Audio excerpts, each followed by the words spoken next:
잃어버린다는 것은 좋은 일은 아니죠. 참 불행이 아닐 수가 없습니다. 특별히 삶의 기반인 땅을 잃어버린다는 것은 굉장한 불행 중에 불행이라고 볼 수 있겠습니다. 땅을 잃어버리면 길가에 내앉는 그런 방랑자가 되기도 하고요, 또 난민이 되기도 하고, 또 결국은 식민의 그 서러움을 겪고 사는, 우리는 이미 약소국가로 그런 경험을 해봤기 때문에 이 땅을 잃어버리는, 삶의 기반과 터전을 잃어버리는 이것이 얼마나 힘든 일인가를 잘 알고 있습니다. 오늘 하나님은 우리에게 귀한 창세기를 통해서 성경 전체에 흐르고 있는 하나의 광맥을 우리에게 보여주시는데, 그것이 뭐냐면 땅이라고 하는 내용입니다. 창세기를 우리가 살펴보실 때 땅이라는 그 내용을 우리가 알지 못하면 전혀 이것이 이해가 되지 않는, 지난 시간에도 말씀드렸다시피 그저 천지를 창조하신 창조과학 이야기로 우리가 알고 지내버리는 그런 경우가 돼서, 이 땅을 주셨다는 의미가 뭔가에 대해서 우리가 한번 말씀을 나누고자 합니다. 지난 시간에 혼돈과 공허, 그리고 흑암이라고 하는 이 세 가지 단어를 통해서 버려진 인간의 상태, 소망이 없는 영적인 내던져진 상태를 하나님께서 다시 추스르셔서 빛을 창조하심으로, 그 빛 대신 예수 그리스도를 통해서 우리 인생에게 구원이 있을 것임을 그렇게 상징적으로 말씀을 하신다는, 복음 중에 복음이 바로 이 창세기의 시작이다, 그래서 빛의 창조가 그런 의미다 하는 말씀을 지난 시간에 저희가 고린도후서 4장 6절을 중심으로 해서 함께 말씀을 나눴습니다. 오늘은 그러한 내용과 관련해서 하나님이 그 구원의 구체적인 사랑의 실천으로 무엇을 하셨는가, 즉 땅을 만드시는 일을 하셨다 하는 것이죠. 하나님께서 풀과 씨 맺는 채소와 다양한 과실을 맺는 나무들을 만드셔서 인간들로 하여금 먹고 살 수 있도록 하셨다. 그것이 이제 13절에 우리가 읽었던 내용, 읽지 않은 내용이었습니다. 그 땅은 창세기 1장 2절에 말씀하신 대로 지구를 의미하죠. 우리의 삶의 본거지를 이야기합니다. 그런데 이제 우리가 성경을 좀 더 이렇게 다른 곳을 보면 이 땅에 대해서 주님이 다른 성경의 저자들에게 무엇을 하고 말씀하시는가, 특별히 구약에서 뭐라고 말씀하시는가를 설명하시는데, 그 해답이 담겨져 있는 성경 구절이 바로 예레미야에 있는 말씀입니다. 예레미야는 이 창세기에서 하나님이 물과 물을 나누어서 묻을 드러내, 즉 건조한 땅을 드러내게 하셨던 그 사역, 그 일이 무엇인가를 설명하기 위해서 예레미야 27장 5절에 이렇게 말씀을 하십니다. 나는 큰 능력과 그리고 나의 쳐든 팔로 땅과 지상에 있는 사람과 짐승을 만들고 내가 보기에 옳은 사람에게 그것을 주었노라, 그렇게 말씀을 합니다. 그러니까 예레미야가 봤을 때 하나님께서 땅을 만드신 근본적인 이유는 하나님의 능력과 권세로, 그 오므린 팔이 아니라 펴신 팔로 하나님이 자신이 좋아하는, 자신이 선택한 백성들에게 그것을 주시기 위해서 하나님이 이 땅을 만드셨다라고 말씀하고 있죠. 이 내용은 여러분 이미 우리가 아는 대로 창세기 15장에 아브라함에게 약속하신 내용입니다. 15장 18절로 19절 말씀해 보시면 아브라함을 불러서 더불어서 예약을 하시죠. 약속을 하시되 애굽 땅에서부터 큰 유브라데 강, 유브라데 강은 여러분과 제가 아는 대로 에덴 동산이 있었던 그 장소의 네 강 중에 하나가 됩니다. 즉 갈대아 우르에서 아브라함이 가나안 땅으로 오기 전에 하란을 거쳐 올 때 반드시 건너야 될 땅이 바로 여러분 아는 대로 유프라테스 강이 되는 것이죠. 그 강을 이야기를 하시면서 하나님이 아브라함에게 땅을 주시는데, 그 땅이 어떤 땅이냐면 애굽 강에서부터, 애굽 홍해 강에서부터 시작해서 유프라테스 강까지, 지금의 사우디 북쪽에 이라크에 이르는 그 지역에 이르기까지 하나님이 땅을 주시겠다라고 말씀하시면서 이미 이 창세기 우리가 지금 읽은 이 1장에 들어있는 하나님이 땅을 창조하신 그 땅은 바로 아브라함에게 주시고자 염두에 두시고 만드신 땅이에요. 그리고 그것은 바로 예레미야 선지자를 통해서 하나님께서 이스라엘 백성들에게 구원의 터전으로, 삶의 공간으로 주셨던 그런 땅이었음을 설명하고 있는 것이죠. 택한 백성을 위해서 좋은 땅을 주시기 위해서 6일간 일을 하셨습니다. 그러면서 그 하신 일마다, 첫째 날부터 여섯째 날까지 하신 일마다 하나님께서 7번이나 완전수죠, 좋았더라 라는 표현을 하시면서 그 하나님의 하신 일이 선한 일이었다, 인간에게 유익한 일이었다, 복된 일이었다라고 말씀을 하고 계십니다.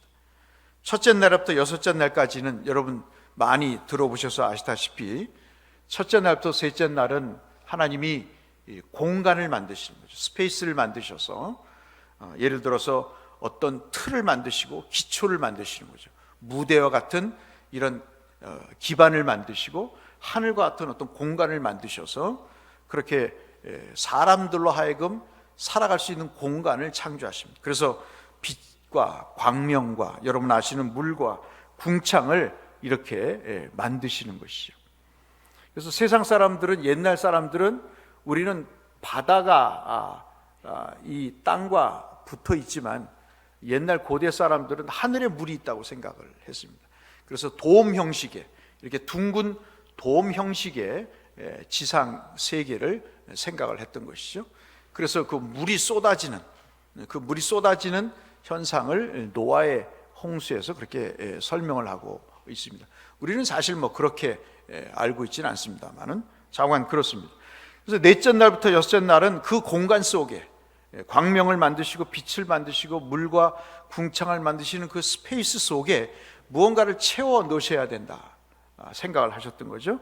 그래서 여러분 어류 또는 아시는 대로 새들, 조류를, 그리고 땅과 채소를, 그리고 아시는 대로 짐승과 마지막으로 인간을 창조하셔서 그 세상이라고 하는 무대에 하나님이 바로 이 세상의 무대에 필요한 여러 가지 요소들을 채워 넣으신 것이죠. 도대체 이게 어떤 작업인가 하는 것입니다. 왜 주님은 이렇게 방대한 작업을 하시는가? 하나님은 택한 백성을 위해서라면 그 삶의 터전인 땅을 만드시고 그 삶의 공간인 우주를 만드시고 그리고 그에게 필요한 모든 요소들을 채워 넣으시는 그런 하나님의 은혜임을 이렇게 설명하고 있는 것이죠. 우리가 자녀들이 어디 기숙사를 가든가 어디 결혼을 해서 분가를 하면 여러분 집을 사주고 또 어떤 부모는 거기에다 세간살이를 넣어서 그들이 쓸 비품들을 구입해 주지 않습니까? 하나님도 그런 원리라고 보시면 되겠습니다. 혼돈스럽고 공허하고 정말 그 어둠이 있는 그 세상, 아무것도 없는 텅 빈 무질서의 세상 속에서 하나님은 택한 백성이 잘 살 수 있는 좋은 환경의 그 상태를, 그 환경을 만드셔서 선한 환경으로 바꿔 가시기를 원하시는, 그렇게 그들이 살 수 있도록 하시는 사랑을 베푸신다는 말씀이죠. 그래서 그 구체적인 삶의 무대로 우리가 이제 보시면 2장에 오면 에덴 동산을 만드시게 되는 것입니다. 택한 백성을 위해서 준비하신 하나님은 구체적으로 삶의 기반인 에덴이라고 하는 그 장소를 설정을 해서 그곳에 살게 하시는 것이죠. 근데 참 여러분 궁금하지 않습니까? 하나님이 우주를 만드시고 그리고 전 세계, 우리가 지금 우리의 개념으로 보면은 그 에덴에 있는 곳이 아마도 사우디아라비아 북부 쪽, 이라크나 또는 시리아 그쪽 어디일 것이라고 우리가 여겨지는데, 그러나 정확한 장소는 알 수 없지만 좌우간 그 조그마한 장소를 왜 주님이 선택하셔서 에덴이라고 하셨을까? 알래스카도 있을 거고, 저는 저 남아공에 케이프타운도 있을 거고, 아니면 아일랜드에 오로라가 보이는 그 곳도 있을 텐데, 왜 주님은 그 중동 지역 한 지역을 선택을 해서 그것을 에덴으로 지정하시고 최초의 인간인 아담과 이브를 그 속에 두셨을까 하는 것입니다. 좌우간 우리가 첫 번째 알 수 있는 것은 그렇게 하나님이 인간을 사랑으로 인도하시는 모습을, 세밀한 모습을 볼 수 있죠. 그런데 그 장소의 이름이 우리가 아는 대로 에덴입니다. 에덴은 여러분 우리 모두가 아는 대로 기쁨이라는 뜻이죠. 우리가 사는 삶의 장소는 서로 싸우고 경쟁하고 시기하고 질투하는 삶의 장소가 아닌 그 기쁨을 함께 나누는 은혜의 장소요, 복된 장소임을 이미 하나님은 이 선한 땅의 창조를 통해서 사람이 살 수 있는 삶의 근거인 터전인 땅을 마련해 주시면서 인생의 출발이 기쁨이라고 하는 것을 우리에게 말씀해 주시는 것이죠. 이런 기쁨이 우리의 모든 삶에 있기를 주의 이름으로 축복합니다. 전원적인 기쁨이 있잖아요, 여러분. 정말 하나님이 만드시고 사람의 손이 묻지 않는, 때가 묻지 않는 그 천연의 전원적인 기쁨이 있는 것이죠. 얼마나 그 아름다운 환경이 주는 안식이 있습니까? 우리가 숲에 들어가면 정말 그 어떤 안식과 평안함을 누리듯이 그 자연이 주는 여러 가지 화학적인 또는 물리적인 그리고 환경적인 그런 영향으로 우리의 마음이 편해지듯이 말이시죠. 그렇게 얼마나 아담과 이브가 거처했던 에덴은 그렇게 기쁨의 장소, 그리고 정말 전원적인 안락함이 있는 장소였음을 말씀해 주고 있는 것이죠. 모세는 지금 이 이야기를, 하나님이 그렇게 인간을 향한 사랑을 에덴에서부터 출발을 하셨다라고 지금 시내산에서 사람들을 앉혀놓고 이 이야기를 지금 하고 계시는 것이죠. 전혀 몰랐던, 전혀 듣도 보지 못했던 이야기를, 그 스토리를 지금 모세가 갓 출애굽한 이스라엘 백성들에게, 지쳐있는 이스라엘 백성들에게 너희들이 들어가는 가나안 땅이 바로 그런 땅이 될 것이다, 기쁨의 땅이 될 것이다, 모든 고통과 그 다음에 노동의 그 아픔에서, 서름에서, 삶의 근거지가 없는 그런 슬픔에서 이제는 벗어나서 하나님이 주시는 땅이라고 하는 공간과 환경을 통해서 이제는 인생에 누리지 못했던 기쁨을 누리게 될 것이다. 그런 안식을 얻게 될 것이다. 이제는 쫓기는 것도, 이제는 채찍에 맞는 고통도, 이제는 어떻게 쥐도 새도 모르게 죽을 수 있을 거라고 하는 그런 공포심에서도 구원받을 그런 날이 올 것이다 말이죠. 그리고 더더욱 하나님이 함께 교제할 것이다. 어떤 신이 인간과 교제하는 신이 있던가? 너희들이 수천만의 신을 애굽에서 보고 듣고 그리고 숭배했지만 그 어떤 신도 살아있는 신이 아니어서 인간에게 다가와 복을 주고 사랑을 베풀고 인생의 기쁨을 주고 안식을 주는 신이 어디 있더냐? 이제 여호와 하나님이라는 그 신이, 너희들은 400년 동안 잊고 있었지만 그 여호와라는 하나님이라는 신이 이제 너희와 동행할 것이다. 그래서 여러분, 우리가 읽지는 않았습니다만 창세기 3장을 한번 보실까요? 3장을 한번 보시면 3장 몇 절을 보시냐면 8절에 보시면, 저는 참 이게 은혜가 되는 말씀입니다. 하나님이 죽은 하나님이 아니에요. 우리가 하나님을 거부하고 우리가 하나님을 믿지 않는다 할지라도 하나님은 살아계셔서 오늘도 그렇게 무지몽매한 인간들을 향해서 교제하기를 원하시면서 이 말씀을 주시는 거예요. 여러분 한번 같이 읽을까요? 함께 읽겠습니다. 3장 8절 같이 읽겠습니다. 시작. 그들이 그날 바람에 불 때 동산에 거리시는 여호와 하나님의 소리를 듣고 아담과 그의 아내가 여호와 하나님의 낯을 피하여 동산 나무 사이에 숨은지라. 어떤 느낌이 있으신가요? 그렇게 기쁨을 나누고 안식을 제공하기를 원하시는 그 사랑의 공간이 하나님을 버리는 범죄의 공간으로 바뀐 이후에 하나님이 그 여전히 그럼에도 불구하고 그 동산에 거니시면서 하나님께서 음성을 통해 아담과 이브를 찾으시는 그 교제를 원하시는, 그 교제를 갈망하시는 하나님의 그 애처로운 모습이 보이지 않습니까?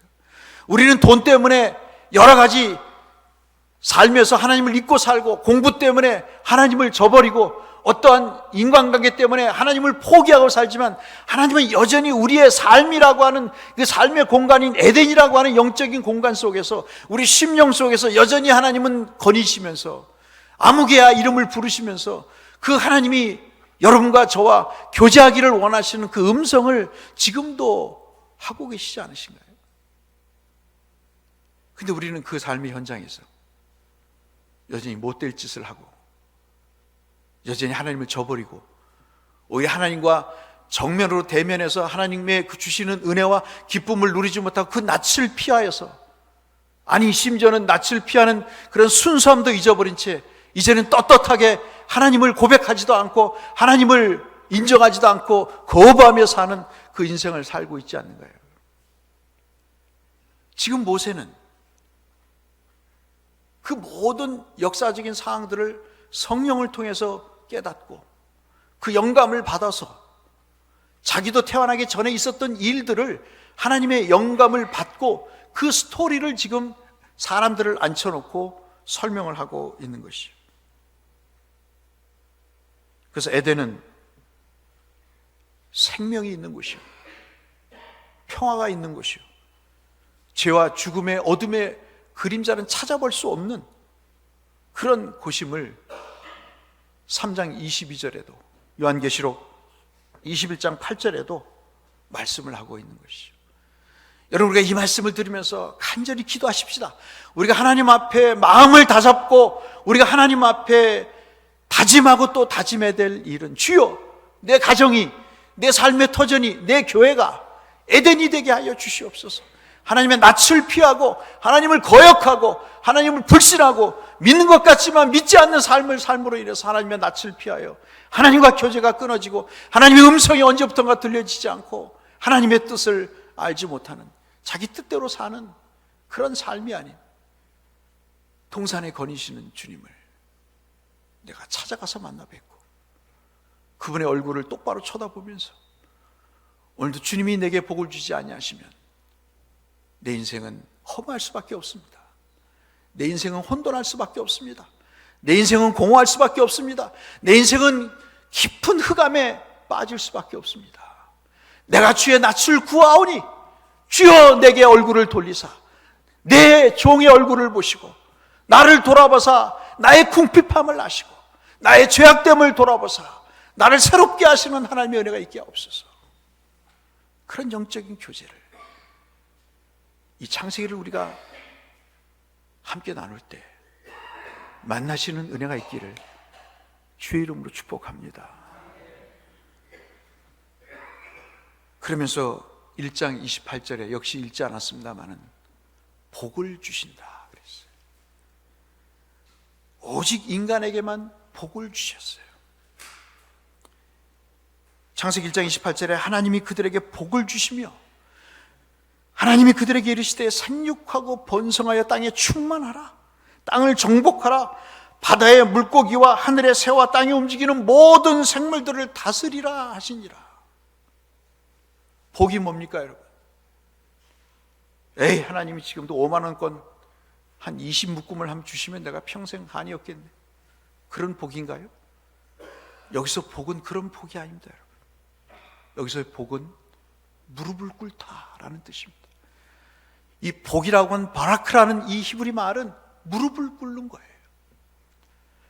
그 하나님 앞에 절을 하는 것입니다. 그 하나님을 찬양하는 것이 바라크, 복이라는 것입니다. 그럴 때 하나님은 우리 인생에 필요한 것을 공급하시는, 그렇게 무릎을 꿇고 하나님을 찬양하고 경배할 때 그 인생에 기쁨을 주시고 안식을 주시는 그 하나님을 우리가 만나게 되는 거예요. 구약에서는 바로 그 복을 받는 곳이 예루살렘이었고 성전이었고, 신약에서는 교회였다는 사실을 우리가 너무나 잘 알고 있습니다. 저와 여러분 지금까지 삶을 살면서 교회를 통해서 하나님의 복을 주시는 것을 우리가 경험하잖아요. 그런 복을 주신 하나님께서 인간에게 사명을 주십니다. 그 사명이 우리가 방금 읽은 1장 28절의 말씀대로 다스리라는 사명을 주십니다. 그리고 2장 15절 말씀을 보실까요? 우리 2장 15절 말씀을, 성경을 찾아서 한번 읽도록 하겠습니다. 도대체 우리에게 어떤 사명을 주셨는지 함께 읽겠습니다. 시작. 여호와 하나님이 그 사람을 이끌어 에덴 동산에 두어 그것을 경작하며 지키게 하며. 아멘이신가요? 1장 28절에는 다스리게 하셨습니다. 그 다음에 2장 15절에서는 두 가지, 경작하며 지키게 하셨어요. 앞서 우리가 1장 28절에 말한 대로 땅에 충만하라, 정복하라, 다스리라, 이러한 명령들은 누구에게 주는 거냐면, 큰 왕이 작은 변방의 지도자들에게 주는 명령이었습니다. 그 명령을 따라서 그들이 왕을 대신해서 그 왕이 해야 될 일을 대리인으로 그 수행하기 위해서 권한을 부여할 때 주었던 명령이죠. 그래서 이것은 왕 같은 존재들에게만 주었던 내용입니다. 다시 말씀드리면 이것은 제사장 나라가 되어 왕 같은 족속이 되어 인간이 하나님께서 모든 창조하신 우주 만물을 하나님이 다스리도록 우리에게 명령을 주신 거죠. 그런데 우리의 현실은 어떻습니까? 우리가 왕 같은 족속이 되어 있습니까? 그렇지 않잖아요. 돈 몇 푼에, 사람과의 관계 때문에 우리의 믿음을 저버리게 되지 않습니까? 어떠한 상황에서도 유익이 되면 신앙을 버리는 그런 일들이 비일비재해 있지 않습니까? 너희는 택한 족속이요 내 소유요 거룩한 나라라고 출애굽기 19장에 말씀하시고, 베드로전서 2장 9절에도 택하신 족속이요 왕같은 제사장이요 거룩한 나라라고 얘기하는데, 실질적으로 현실은 그렇지 못한 것이죠. 여러분, 로마서 5장 17절에 사도 바울이 그러잖아요. 한 사람이 범죄해서 그 범죄가 아담 때문에 들어와서 그 죄가 우리에게 왕 노릇하는 거예요. 우리가 죄를 지배하는 것이 아니라 왕이 우리가 아닌 죄가 되어서 우리를 지배해버리고, 그것을 하나님이 보시다 못해 아들을 보내셔서 그리스도 예수를 통해서 이제는 의로운 십자가를 통해서 한 분 예수 그리스도가 생명 안에서 우리 속에 왕 노릇하게 하심으로 이제는 죄가 아닌 생명이 우리 속에 거주하게 하시는 그 역사를 이루셨다고 로마서 5장 17절에 말씀하시면서, 그 여전히 우리는 하나님을 대신한 왕이라는 사실을 그렇게 설명하고 있지 않습니까? 다스린다는 말은 돌본다는 이야기입니다. 근데 우리는 언제부턴가 굴림을 해요. 권위적입니다. 저부터도 권위적입니다. 뭔가 자리를 주면 그것이 굴림하는 자리로 알아요. 창세기 1장 26절에서는 다스리라 그랬습니다. 다스리라 그랬으니까 쥐봉을 휘잡고 칼을 휘두르는 것으로 알아요. 그렇지 않습니다. 이 라다라고 하는 히브리 말은 라두라고 하는 아카디아에서 나온 말인데, 이것은 뭘 얘기하냐면 서로 돌아보는 것을 이야기를 합니다. 양떼를 두루 살피는 것이라 이야기를 합니다. 그래서 여러분, 성경에서 이상적인 지도자를 뭘로 얘기하냐면 목자라고 얘기하는 것이죠. 목자가 양을 향해 몽둥이를 휘두르는 걸 보셨습니까? 제가 케이프타운에서 며칠을 있으면서 양치는 모습을 보면서 결코 목동이 양을 후려치는 모습을 본 적이 없습니다. 다윗이 그런 목자의 하나의 예가 되죠. 여러분, 사무엘하 5장 2절 우리가 수예배 때 살펴보겠습니다마는 역대상 11장 2절에서도 다윗을 하나의 목자의 이상형으로 이야기를 하면서 그는 이스라엘의 양떼를 돌보는 자로 설명하고 있는 것이죠. 세상에 유혹과 시험이 와도 풍조에 매몰되어서 구원의 하나님과 그 은혜를 망각한다 할지라도, 세상이 그렇게 변해간다 할지라도, 그래서 마치 세상이 버려진 찌꺼기처럼 그렇게 소망 없는 세상으로 바뀐다 할지라도, 우리는 그리스도를 닮은 사람으로, 하나님께서 말씀으로 삶을 죽음에서 생명으로 바꾸신 이 새로운 창조된 새 에덴에서 이제는 우리가 하나님과 교제하면서 하나님이 선하게 만드신 이 땅에서 이제는 우리가 하나님 앞에 다스리는, 즉 돌아보는 삶을 살아야 된다. 그래서 여러분, 구제도 해야 되고, 그래서 복음도 전해야 되고, 그래서 서로를 위해서 중보도 해야 되고, 서로가 하나님 앞에 어떤 의미가를 생각해 보면서 그들을 위해서 섬기는 삶을 사는 것이 창세기 1장 26절에 다스린다 하는 것입니다. 나는 변하지 않고 남이 변하지 않는 것 때문에 질타하는 그런 것은 신앙이 아닌 것이죠. 사랑하는 성도 여러분, 하나님은 우리를 그렇게 왕 같은 존재로 만드셨습니다. 세상의 왕은 군림하는 거예요. 그래서 십자군이 있었습니다, 여러분. 지금까지 기독교는 그런 면이 있었어요. 권위적이었습니다. 그래서 교황 한마디의 말이라면 모든 생명이 축풍 낙엽처럼 떨어지는 그런 비참한 인생의 역사를 우리가 경험했습니다. 성당 속에 수많은 해골들이 있었고, 수많은 사생아들이 이름 모를 채 죽어갔고, 그들의 범죄와 그 성직자의 그 모든 인생을 멸시하는 내용은 전혀 회개되지 않은 채 수천 년을 흘러왔던 것이죠. 사랑하는 성도 여러분, 하나님이 우리를 왕 같은 존재로 만드셨음을 믿으시기를 바랍니다. 그 왕은 사랑의 하나님처럼 군림하는 하나님이 아니라 사랑으로 섬기는 왕적 존재임을 우리에게 말씀하시고 우리를 그런 사람으로 만드셨습니다. 올 한 해 그렇게 살아가시는 저와 여러분이 되시기를 주의 이름으로 축복합니다. 그래서 형상을 주셨어요. 그래서 모양으로 만드셨습니다. 형상은 뭘까요? 여러분, 동상을 생각하시면 됩니다. 동상은 예를 들어서 한종구 집사님을 동상으로 만들었어요. 그분의 업적을 기념하기 위해서 한종구 집사님의 동상을 만들었습니다. 그러나 그 동상이 한종구 집사님을 닮았지만 그 동상이 한종구 집사님은 아니잖아요. 그게 바로 형상입니다. 어떤 것을 새겨 넣은 것을 형상이라고 합니다. 므낫세가 옛날에 하나님을 형상으로 만들어서 우상을 만들었죠. 여러분, 역대하 33장 7절인가요? 보시면 그렇게 되어 있습니다. 모습은 비슷한데 실제는 아닌 거죠. 우리는 하나님을 닮았습니다. 하나님의 모양대로 새겨졌어요. 형상대로 새겨졌어요. 그러나 우리가 하나님은 아닌 것입니다. 하나님은 왕이시고 우리는 왕 같은 존재죠. 모양이라고 하는 내용은 뭡니까? 하나님이 우리를 형상과 모양으로 만드셨다는 것은 모양은 닮았다는 것입니다.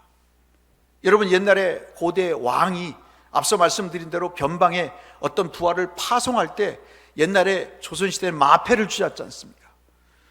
옛날 고대 중동 사회에서는 변방에 왕이 가서 통치할 수 없으니까 신하를 대신 보내는데, 그 대신 보내면서 왕이 보냈다는 그 증표로 무엇을 그려 보내냐면 자기 얼굴을 그린 사진을 가져가게 합니다. 그래서 그 사진을 보여주면 이 사람이 왕에게서부터 파송된 사람이구나 하는 것을 알게 되고, 그 왕의 권위에 복종하듯 복종하며 통치를 받게 된다는 것이죠. 이것이 모양입니다. 우리는 하나님을 닮은 사람들이라는 거죠.